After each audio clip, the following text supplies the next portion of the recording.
Bonjour à tous, je suis ravie de vous retrouver pour votre journal. Nous sommes le lundi 21 décembre et voici les titres. Dernière ligne droite avant Noël, il ne reste plus que quelques jours pour finaliser ces cadeaux. Ce week-end, il y avait beaucoup de monde dans les magasins et certains avaient une idée très précise de ce qu'ils souhaitaient offrir. Pour d'autres, la course aux cadeaux s'est transformée en véritable casse-tête. Reportage dans ce journal.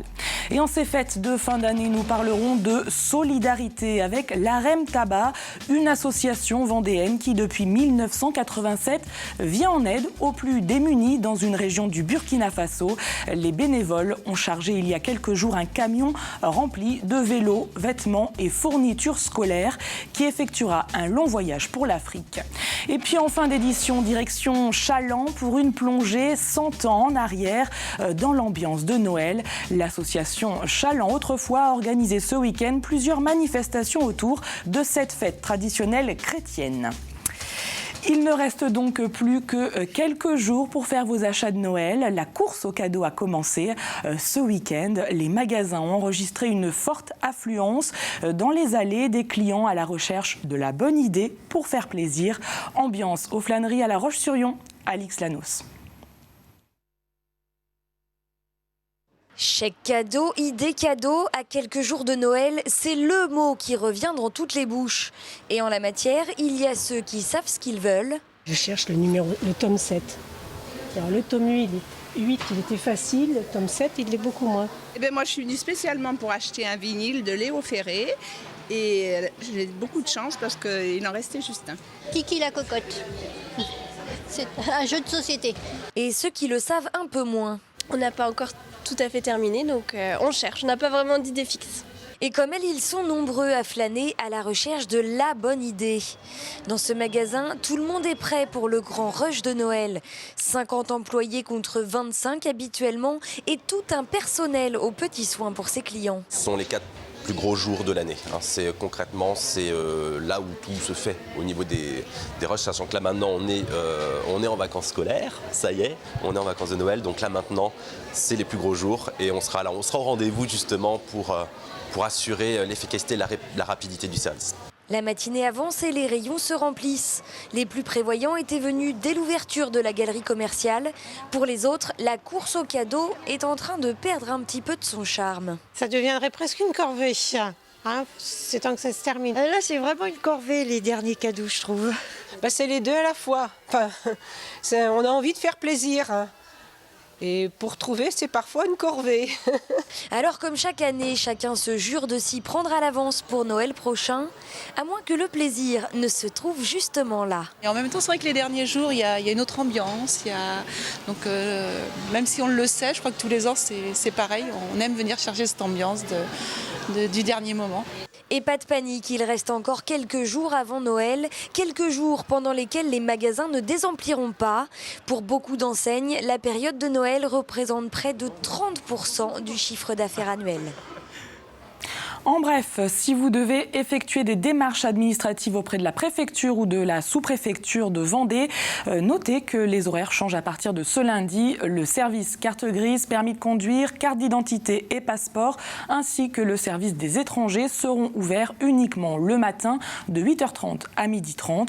Les mercredis 30 et jeudi 31 décembre, le service des cartes grises est lui fermé pour la journée.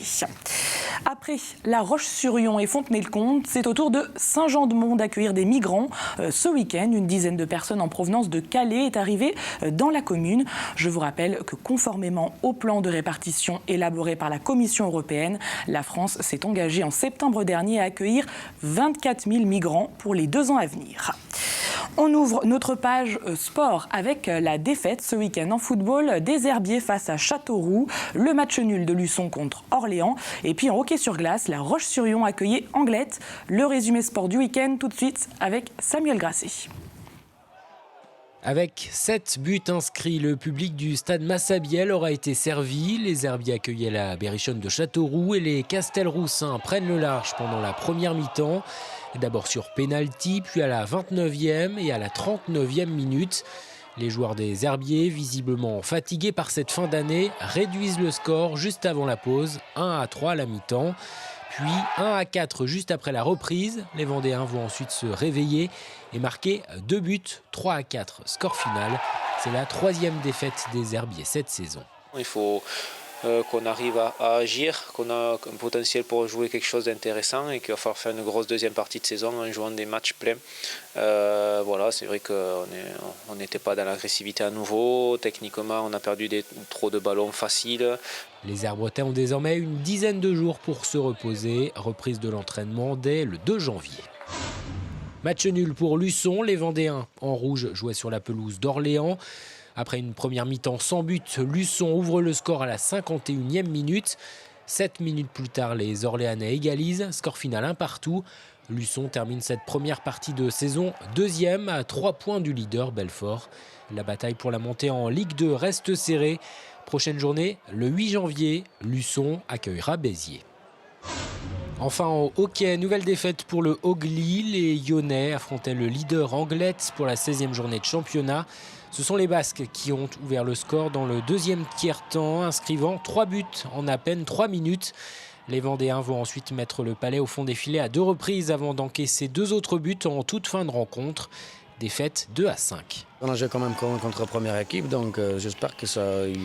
On voit qu'on est capable. Maintenant, on est capable de résister, on est capable de faire à peu près jouer égal. Mais maintenant, il faut être capable aussi de gagner des matchs. Le prochain match pour le Hogli, ce sera en fin de semaine à Megève. Et puis en sport, ce soir à 21h pour l'émission 85 chrono en public, Aurélien Huard reçoit 2 skippers, Jeff Pelé et Arnaud Boissière. Ils participeront au prochain Vendée Globe. L'AREM Tabac, c'est le nom d'une association de la Châtaigneraie qui, depuis 1987, vient en aide aux plus démunis dans le département de Bokin, au Burkina Faso. Elle œuvre en faveur de l'éducation, de l'accès à l'eau et aux soins médicaux. Régulièrement, les bénévoles organisent des collectes de fournitures scolaires, de vêtements et de matériel divers, dont des vélos. Ils ont récemment chargé un camion qui a pris le départ pour l'Afrique. Reportage Grégoire de Châtillon. Vélos, vêtements, fournitures scolaires, bois. Depuis 8h ce matin, les membres de l'association l'AREM Tabac chargent ce container à destination de la province du Passoré, à l'ouest du Burkina Faso. 150e. Après avoir déterminé les besoins de la population sur place avec leurs amis burkinabés, 6 mois auront été nécessaires pour tout collecter. On va alors y trouver principalement des vélos, 300 vélos, à destination des femmes. Les femmes, ce sont elles qui transportent les marchandises. Le vélo n'a pas un rôle pour le sport, il a un rôle essentiel pour le développement, parce que les femmes transportent du bois, transportent de l'eau, transportent énormément de choses sur leur vélo. Et aussi, c'est une économie de temps par rapport pour les femmes, gagner du temps pour s'occuper par exemple des enfants après là-bas sur place. Ces vélos seront revendus comme le reste à un petit prix aux personnes les plus défavorisées. Pour les vêtements et les fournitures, pas de plastique, mais du papier et du carton pour l'environnement. Et tout est noté. Et sur chaque poche, on met un numéro. Et le numéro correspond avec ce qu'il y a dedans. L'AREM Tabac est une association humanitaire vendéenne qui, depuis 30 ans, construit des écoles et aujourd'hui finance des forages dans cette province du Burkina Faso. L'association y est naturellement toujours accueillie chaleureusement. Ce qu'ils nous disent surtout en arrivant, vous avez fait tout ce chemin pour venir nous voir. Tout le village est là, ils dansent, les dames elles chantent, elles dansent. C'est un accueil vraiment très chaleureux. Il faut bien optimiser, bien optimiser le chargement. Le container arrivera à destination autour du 15 janvier.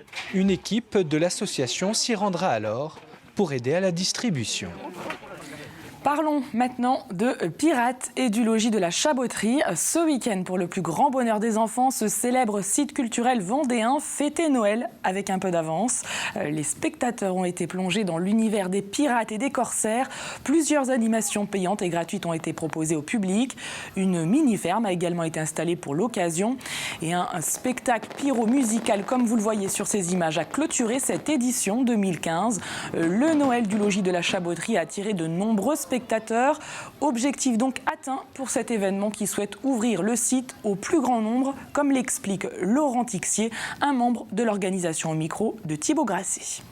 Pourquoi des pirates et des corsaires à la Chaboterie, en pleine terre en plus? Peut-être qu'on peut faire des liens en pensant par exemple que Charette a été marin et qu'effectivement il aurait, d'après les chroniques, affronté lui-même des pirates. Et nous sommes à la Chaboterie. C'est un site construit par la famille de Chabot, et dans les Chabots, on compte aussi un amiral. Donc voilà, même si ça semble un petit peu tiré par les cheveux, on a quand même ce lien-là. Mais avant toute chose, c'est une démarche qui vise à démocratiser un site qui a été longtemps un petit peu fermé au tout public, j'ai envie de dire. La volonté, c'est de créer une sorte d'événement qui puisse toucher toutes les générations. Et on reste dans la magie de Noël, direction Chaland pour une plongée dans l'histoire avec l'association Autrefois Chaland. Elle a organisé ce week-end des animations autour de cette fête chrétienne. Il y avait notamment une crèche vivante. Les spectateurs ont été immergés dans l'ambiance traditionnelle d'un Noël maraîchin 100 ans en arrière. Reportage. Dans cette maisonnette se mêlent des odeurs de marron grillé et de gaufres chaudes. Il y a 100 ans, c'est autour d'un feu que Noël se fêtait. La cheminée, élément central où se réunissaient les familles pour les veillées de Noël. En attendant, les cadeaux déposés près des souliers et des sabots. Pendant ce temps-là, dehors, les enfants profitent des balades en calèche en compagnie du Père Noël. Les bénévoles de l'association Autrefois Chaland, eux, font revivre une autre coutume. Dans le temps, par ici et dans beaucoup de campagnes, on faisait des offrandes à Jésus. Donc c'est ce que nous faisons avec des produits du terroir, des œufs, des choses, des citrouilles, tout ce que l'on trouve. Et donc on fait tout le tour de la terrière en chantant des chansons de Noël. Cela fait un peu plus de 5 ans maintenant que l'association Autrefois Chaland propose aux visiteurs de replonger dans le Noël d'antan avec notamment une crèche vivante. Là encore, une tradition qui voyait dans chaque commune une poignée d'habitants endosser les habits de Joseph et Marie pour retracer l'histoire de la naissance de Jésus dans une étable de Bethléem, selon la croyance chrétienne. On avait une très belle jeune Marie qui nous a fait un très beau petit bébé. Et tout le monde est heureux ici à Chaland. On a fêté l'événement comme ça devait se fêter. Une naissance fêtée en chanson avec quelques jours d'avance.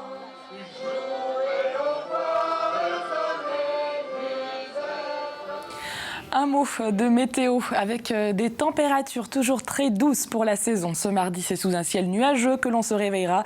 Mais au fil de la journée, le soleil devrait peu à peu s'imposer. Plus de précision dans un instant avec Armel Pavageau. Et on referme ce journal sur les illuminations des fêtes de fin d'année dans le sud Vendée. Durant ces 2 semaines, nous ferons le tour des principales villes vendéennes qui ont revêtu leur habit de lumière. Ce lundi, on ouvre le bal avec Fontenay-le-Comte. Je vous retrouve donc demain pour une nouvelle édition. Merci de nous avoir suivis.